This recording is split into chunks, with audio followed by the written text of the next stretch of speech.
ሴት መሩን አገተቻት። በጣም ያሳዝናል። ያገተችባት ምክንያት ምንድን ነው? ሄኖክንና እሷን ስለ ጽናት የራሱ ለማድረግ ሲወያዩና እንዲሁም ደግሞ ተጣልተው ስትመታው መሩ ከዳር ሆና ሁሉንም ነገር ወሬያቸውን ሰማች። ከዚህም ቀደም በማደንዘዣ ጽናት ጋር አብሮ እንዲተኛና እንዲሁም እሱም ላይ እንደጨመረችበት ያለውን ነገር ሰማች። ሀሴት ደግሞ ሄኖክ ሀሴትን የትኛውን ቪዲዮሽን ልልቀቅልሽ ሲላትም የፈለግከውን ስትፈልግ በልቀቀው አለችው። ከዛም እጽናት ላይስ ያረግሽውን ማደንዘዣ በየትኛው ሰዓት ልልቀቅልሽ ሲላት ከዛ ተናደደችና መታችው። ይህ ሁሉ ስትሰማ መሩ አላስችላት አለ እጽናት ላይ የሚደርሰው ጥቃት። ከዛም ሄኖክን በጥፊ ስትመታው መሩ በሩን ከፍታ ገባች። ከዛ ተባብራ አስራት አፏንም ሸብባ መሩ እንዳታወራ አደረገቻት እዛው ቤት ውስጥ። አይገርምም? መሩን ፍለጋ ሁላቸውም የት ይችላሉ። ነገር ግን ሀሴት አገታታለች። አሁን ሀሴት አባቷ ጋር ሄዳ ነገሮችን አስተካክላ እስከምትመጣ መሩ እዛ ቤት ታግታ ልትቀር ነው። በጣም የሚያሳዝን ነገር ነው። እውነት የሰው ልጆች እንደዚህ ከባድ ነው። አንዱ ለአንዱ ይሞታል። ጽናትም መሩ ለጽናት ትሞታለች፣ ጽናትም ለመሩ። ኪራ ደግሞ ተገኘ፣ ግን በጽናት ተስፋ ቆርጧል። ሰላም ውድና የተከበራችሁ የቻናል የቤተሰቦች እንዴት ናችሁ? ልጅ ሰላማችሁ ይብዛልኝ። ለዚህ ቻናል አዲስ የሆናችሁ ሰብስክራይብ እያደረጋችሁ ቪዲዮውን እስከ መጨረሻው ተከታተሉ። ጽናት ከባለፈው የቀጠለ ይዘን መጥተናል ማለት ነው። እንግዲህ የጽናትና የኪራ ግራ የሚያጋባ አሁን ደግሞ ከበድ ያለ ነገር መሩ እዛው ቤት ውስጥ መታገቷ እውነት በጣም የሚከብድ ነገር ነው። አንዳንድ ጊዜ አንዱን ጥፋታችንን ለመሸፈን ስንል ሌላ ጥፋት እና ተደራራቢ ነገሮችን እናጠፋለን፣ እንሳሳታለን። ይህ ስህተት ብቻ ሳይሆን ጥፋትን ለመሸፈን ብለን ሌላ ጥፋት የምናጠፋው ደግሞ ዋጋ ያስከፍለናል። አሁን ሄኖክ እንግዲህ በጣም ከባድ ሰው ነው።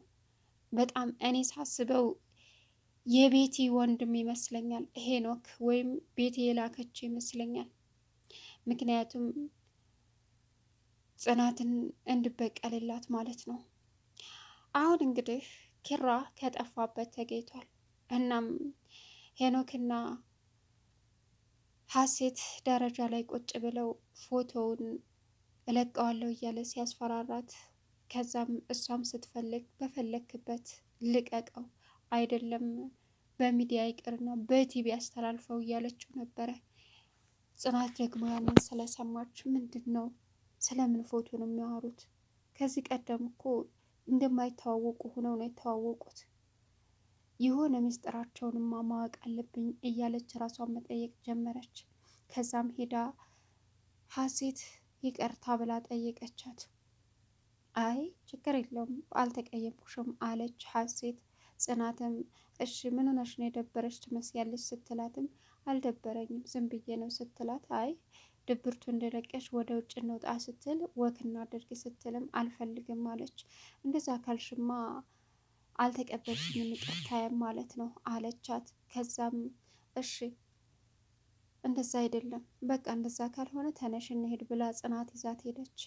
ከዛም ሄደው እያለ ኪራ ጥቁር ጃኬት ለብሶ ሲሄድ አገኛቸው። ከዛ ኪራዬ ብላ ጽናት ተጠመጠመችበት። ኪራም ወደዛ ብሎ ራሱን ሳያሳውቅ ዘሌ ሰው ማቀፍ ጅምርሽ እንደ ደግሞ ብሎ ገፍትሯት ሄደ። ከዛም የት ነው የሄደው? ሰኒ ቤት ነው። ሰኒ ሲሄድና በር ሲቆረቆር ደነገጠች። ምን ኪራ ክሮቤል አለችው። እንደኔ ሰኒ አላት። የት ጠፍተህ ነው? አስጨነከን እኮ አለችው። ምን ላደርግ ራሴን ፍለጋ ትንሽ ራሴን ላዳምጥ ትሬት ላድርግ ብዬ ነው አላት። እንዴ በጭንቀት እኮ ልንፈነዳ ነበር አለችው። እሺ በቃ እሺ እና ምንድን ነው ይህን ያክል መጥፋት ስትለውም በቃ አለ አይደለም ራሴን በቃ ብቸኝነትን ሆኜ ማዳመጥ ስለፈለግኩ ነው ሲላትም አረ ከባድ ነው። ጽናት ጨርቋን ቀዳለት ልትሄድ ነበር አለችው። ኧረ እባክሽ አላት። የምሬ ነው ኪራ አትፍረድ፣ እውነት አትፍረድ። እሷ እኔን አትፈልገኝም እያስመሰለች ነው አላት። በፍጹም ኪራ እያስመሰለችም አይደለም፣ ግን አንተ ምጠላ ይመስልሃል? ጠልታይ ነው ሲላት፣ በፍጹም እንደዛ አይደለም፣ መጀመሪያ ተረዳ አለችው። እኔን እኮ እንደማትወደኝ በቃ ከሌላ ፍቅር እንደጀመረች እኔ ብለያ ደስተኛ እንደምትሆን ነው የነገረችኝ አላት። ይኸውልህ ጽናት የምታወራው ከልቧ እንዳልሆነ አንተም እኔም ጠንቅቀን እናውቃለን። ስለዚህ እባክህን ስትለው እሺ ሲላትም እና አሁን ከጽናት ጋር ምንም ነገር ተገናኝታችሁ አታወሩ ስትለው አሁን እቤት ሂጄ ልብሶችን አስተካክዬ መሄድ ነው የምፈልገው አላት። ምን ጽናት ጋር ምንም አታወሩ አለችው። አንቺ ከነሱ ትሻለሽ ከሌሎቹ ትሻለሽ ብዬ ነበር አንቺ ቤት የመጣሁት። በቃ ሊሄድ ከጽናት ጋር ምንም ማወራው ነገር የለም አላት። አረ በቃ ተረጋጋሽ፣ እናቴን ደግሞ ለማንም አልናገርም እህቴን ሳይ አለችው። እሺ በቃ ብሎ ቁጭ እንዳለ መሩና ናሆሜ ደግሞ እንዲሁም ጽናት ቁጭ ባሉበት ሰዓት መሩን እና ጽናትን ናሆሜ ያስቀይማቸው። ይህ ሁሉ በእናንተ ምክንያት ነው፣ በአንቺ ምክንያት ነው ጽናት ሲላትም መሩ ተረጋጋ፣ አትፍረድ አለችው። ምንድነው የምረጋጋው? አብሮ አደግ ጓደኛ ብን ብሎ ሄዶ አብዶስ እንደው ምንስ ሆኖ እንደው ምን አውቃለሁ፣ እንዴት እንደዚህ ታደርጊያለሽ ጽናት ሲላትም ከዛ ያልገባ ነገር አለ። እሺ ያልገባኝን ነገር ንገሩኝ።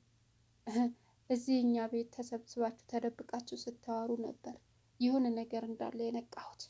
ስለዚህ ሴቶች ስትባሉ ግራ የምታጋቡ ናቸው አላት።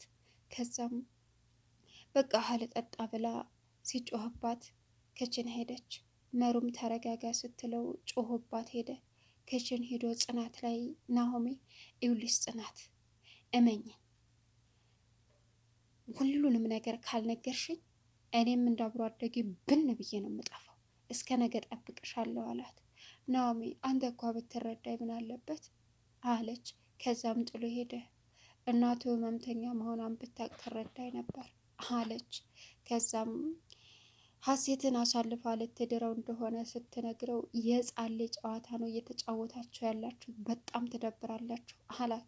ከዛም እሺ አንድ ነገር ልጠይቅሽ አላት። ጠይቀኝ። እሺ አንቺ ለኪራ ምን እንደሆንሽ ታውቂያለሽ? አውቃለሁ። እና ካወቅሽ እንዴት ነው አሳልፈሽ የምትሰጪው? አትወጂውም ልበል አላት። በጣም ነው የምወደው አለችው። ሀሴት እኮ ከደህና ቤተሰብ የተወለደች ልጅ ናት አለችው።